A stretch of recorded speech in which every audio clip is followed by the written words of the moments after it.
Hello, welcome to my channel दोस्तों। Study mode. मैं आपको इंग्लिश ग्रामर करवाने वाला हूं जो कि बेसिक से लेकर एडवांस लेवल तक जाएगी for SSC, CGL, CHSL, UPSC, CAPF और अदर स्टेट पब्लिक एग्ज़ाम के लिए, जिसके अंदर इंग्लिश जो है वो एक कंपलसरी सब्जेक्ट भी होता है और एक स्कोरिंग सब्जेक्ट के रूप में भी बहुत ज़्यादा ये सामने आया है। अभी इंग्लिश जो है वो हर एवरी एग्ज़ाम्स में जो है लगभग पूछी जाती है। लगभग 50 to 30% जो है ये होती है। ठीक है, तो हम बेसिक इंग्लिश से शुरू करेंगे। लगभग ये मेंस, सीजीएल मेंस तक जाएगा। ठीक है, एकदम बेसिक से शुरू करेंगे क्योंकि बहुत बच्चों के बेसिक्स जो है इसके लिए जो है क्लियर नहीं होते हैं, तो इसलिए हम बेसिक से शुरू करेंगे। देखते हैं इंग्लिश प्लस बेसिक कोर्स। पहले शुरू करते हैं identification of part of speech. ठीक है, ये आइडेंटिफिकेशन है, ये मैं आपको बताऊंगा कि कैसे उसको जो है आप देखोगे कि ये नाउन है, ये प्रोनाउन है, ये एडजेक्टिव है। ठीक है, हम देखते हैं कि कितने पार्ट ऑफ स्पीच कितने होते हैं। पार्ट ऑफ स्पीच हमारे 8 होते हैं, जैसे कि मैंने यहाँ पे लिखा हुआ है। नाउन है, प्रोनाउन है, एडजेक्टिव है, एडवर्ब है, कंजंक्शन है, प्रीपोजिशन है, वर्ब है और फिर ये इंटरजेक्शन है। 8 होते हैं ये टोटल, ओनली 8। ठीक है, अब हम देखते हैं सेंटेंस के बारे में। सेंटेंस किससे बनता है, फ्रेज क्या है, क्लोज क्या है। ठीक है, आगे देखते हैं। ये देखिए, एक सेंटेंस जो है वो फ्रेज से और क्लोज से मिलकर बनता है, एक मीनिंगफुल सेंस देता है। इसको मैं अभी आप में इसी स्लाइड में बताऊंगा आगे जाके। एक मीनिंगफुल सेंस देता है जो कि फ्रेज से और क्लोज से मिलकर बनता है। ठीक है, सेंटेंस। अब ये फ्रेज क्या होता है और ये क्लोज क्या होता है, ये भी आपको जानना होगा। ठीक है, ये भी हम बता रहे हैं अभी। ठीक है, ये देखिए, ये जो है एग्जाम्पल देखते हैं इसका। He goes to school on time. He goes to school on time. He goes to school on time, इसके अंदर क्या है, ये एक सेंटेंस है पूरा सबसे पहले तो। ठीक है, ही गोज़ जो है ये सब्जेक्ट है इसका, ये वर्ब है, ये आपको पता भी होगा पहले। ठीक है, तो क्लोज ये हो गया क्लोज, सब्जेक्ट वर्ब का combination clause to school on time, ये हो गया इसका फ्रेज। ये आपने देखा कि फ्रेज है, ये क्लोज है, ये दोनों मिलकर क्या बना रहा है, एक सेंटेंस बना रहा है पूरा, एक जो कि एक मीनिंगफुल सेंस दे रहा है। ठीक है, देखिए एक मीनिंगफुल सेंस दे रहा है। अब हम देखेंगे कि क्लोज क्या है, ये जो है ये क्लोज क्या है और ये फ्रेज जो है ये क्या है, किसको कहते हैं क्लोज, किसको फ्रेज कहते हैं। अब कैसे उसको आइडेंटिफाई करें कि वो क्लोज है, वो फ्रेज है। ठीक है, ये मैं अभी आपको इसलिए बता रहा हूँ क्योंकि जब मैं आगे की जब थोड़ी सी वीडियो जब डालूँगा एडवांस लेवल में, जब हम थोड़ा सा पढ़ेंगे या फिर इसके आगे की जो वीडियो आ जाएंगी, वो सब में ये क्लोज वर्ड का यूज़ होगा और ये फ्रेज वर्ड का यूज़ होगा। इसलिए मैं आपको ये बता रहा हूँ, ये आपको पहले समझना बहुत ज़रूरी है इसलिए। ठीक है, चलिए देखते हैं। सबसे पहले देखेंगे हम ये फ्रेज। फ्रेज क्या होता है, it is a group of word with no subject verb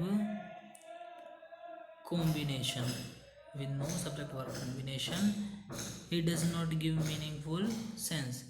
It does not give meaningful sense. ये जो है इसको एक वैसे मैं आपको हिंदी में समझाऊँ तो ये होगा कि इसके अंदर कोई भी सब्जेक्ट वर्ब कॉम्बिनेशन नहीं होता फ्रेज में, जैसे मैंने आपको अभी ऊपर बताया। सब्जेक्ट और ये वर्ब ये नहीं होता, और ये नहीं होता तो इसलिए सब्जेक्ट वर्ब जो है कॉम्बिनेशन इसमें नहीं होता, तो इसलिए ये एक मीनिंगफुल सेंस नहीं देता। इसको बोलते हैं फ्रेज, जो कि एक मीनिंगफुल सेंस नहीं देता। जैसे कि ऊपर आपने देखा कि ये जो है मीनिंगफुल सेंस नहीं दे रहा ऑन टाइम। ठीक है, हम आगे देखते हैं अब कि इसमें आगे थोड़े से एग्जाम्पल हैं ये।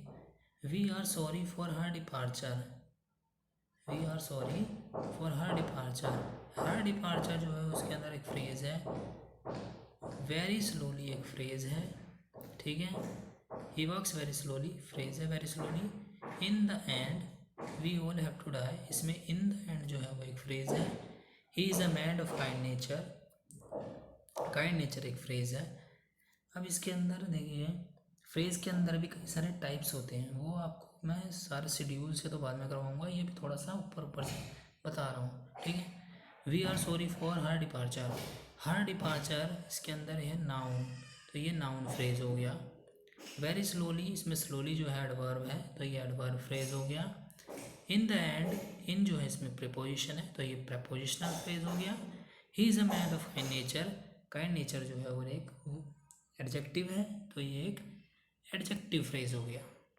ये हमने देख लिया है इसके अंदर फ्रेज का कैसे यूज़ हुआ, नाउन फ्रेज क्या है, एडवर्ब फ्रेज कहाँ है, ठीक है, ये देख लिया हमने। अब आगे देखते हैं हम क्लॉज, ठीक है, ये देखिए क्लॉज, ठीक है, ये है क्लॉज।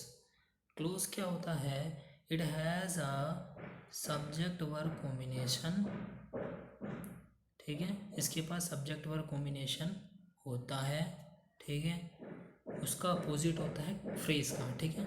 इट मे और may not give meaningful sense, यह मे और मे नॉट क्यों लगा है ये भी मैं आपको बताऊंगा। मे और may not give meaningful sense, ये दे भी सकता है और नहीं भी दे सकता एक मीनिंगफुल सेंस, ठीक है, वो भी अलग अलग तरह के होते हैं।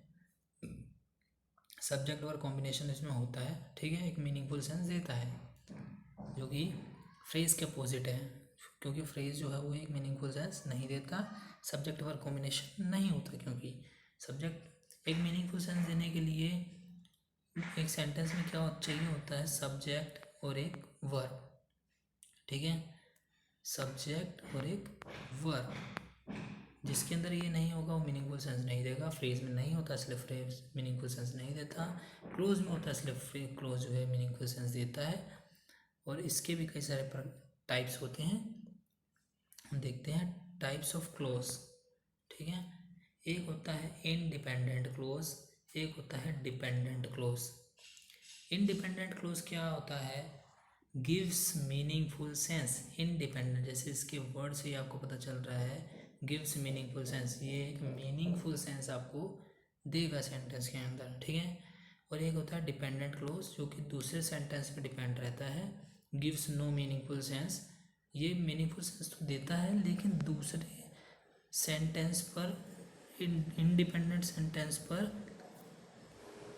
डिपेंड होकर देता है, इसलिए इसको बोलते हैं डिपेंडेंट क्लोज, ठीक है। आगे देखते हैं हम इसके बारे में थोड़े से एग्जाम्पल।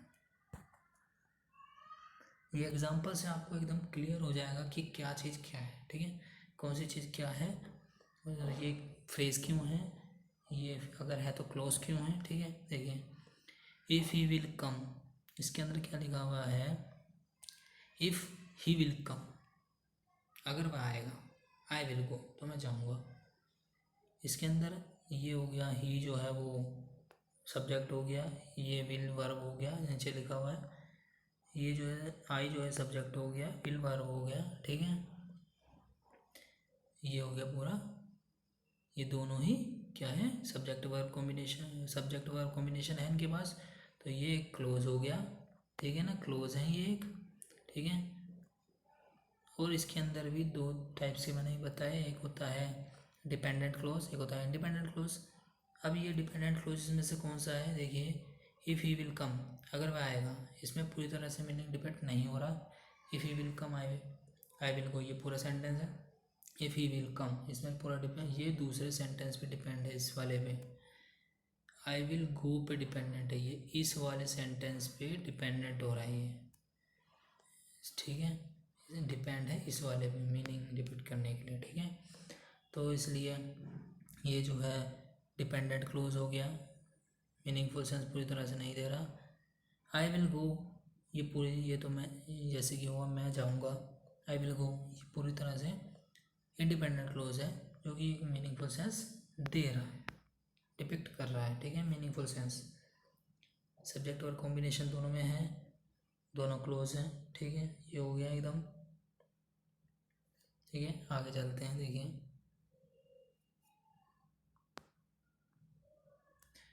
ये देखिए आप इसके एग्जाम्पल देखिए इसका एक, और ही सेड दैट, इसमें क्या लिखा हुआ है, he said that he would come, उसने कहा वह आएगा, ठीक है। He said that he would come. He said that जो है वो इसके अंदर एक जो है वो डिपेंडेंट क्लोज है, क्योंकि पूरी तरह से मीनिंग को डिपिक्ट नहीं कर रहा। वह उन्हें कहा कि के बाद हमें पता ही नहीं चल रहा कि क्या हुआ, इसलिए ये वाला जो सेंटेंस क्लोज जो है वो इस वाले क्लोज पे डिपेंडेंट है, इसीलिए इसको डिपेंडेंट क्लोज कहेंगे।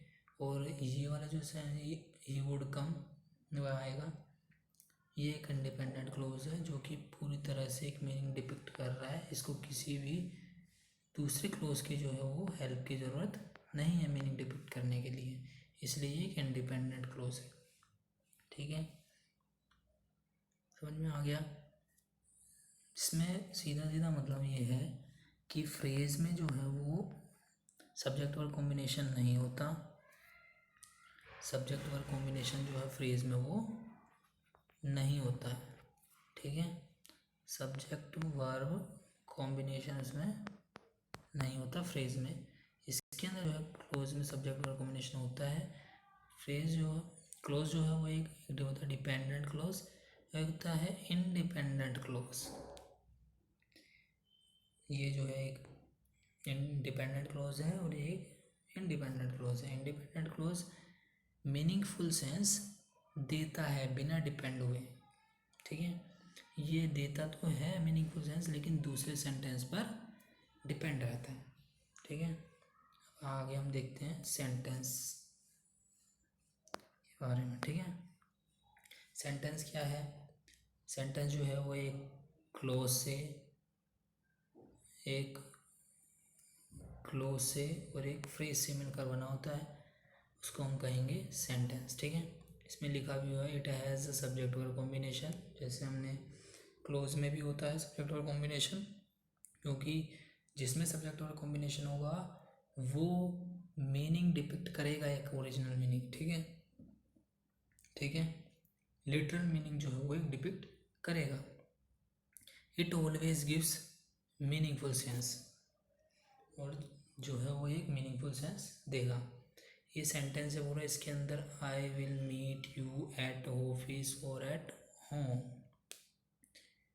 इतना जो है ये क्लोज है। जैसे हमने पहले ऊपर बताया कि क्लोज और फ्रेज से मिलकर सेंटेंस बनता है, वैसे ही इसके अंदर ये है एट ऑफिस और एट होम, ये घर पर या ऑफिस पर या घर पर, ठीक है, ये जो है एक फ्रेज है। अब जो है ये क्लोज और फ्रेज जो है वो एक जो है वो सेंटेंस को फॉर्म कर रहे हैं, सेंटेंस इसलिए एक मीनिंग डिपिक्ट कर रहा है, इसलिए इसको कहते हैं सेंटेंस, ठीक है। ये मैंने आपको अभी बेसिक बताया सारी चीज़ें। इसके बाद एकदम हायर लेवल की स्टडी हम करेंगे। इसके बाद जो आने वाली वीडियोस होंगी, सारी वीडियोस एक दूसरे से इंटरलिंक्ड होगी, ठीक है। आपको सारी वीडियोस देखनी होगी अगर आपको अच्छे से चीज़ों को समझना है और ग्रामर को अच्छे से जो है उसमें पकड़ बनानी है, और एसएससी वगैरह का कोई भी कॉम्पिटिटिव एग्ज़ाम क्रैक करके जॉब लेनी है तो, ठीक है। अगर आपको ये वीडियो अच्छी लगी तो मेरे चैनल को लाइक करें, सब्सक्राइब करें और मुझे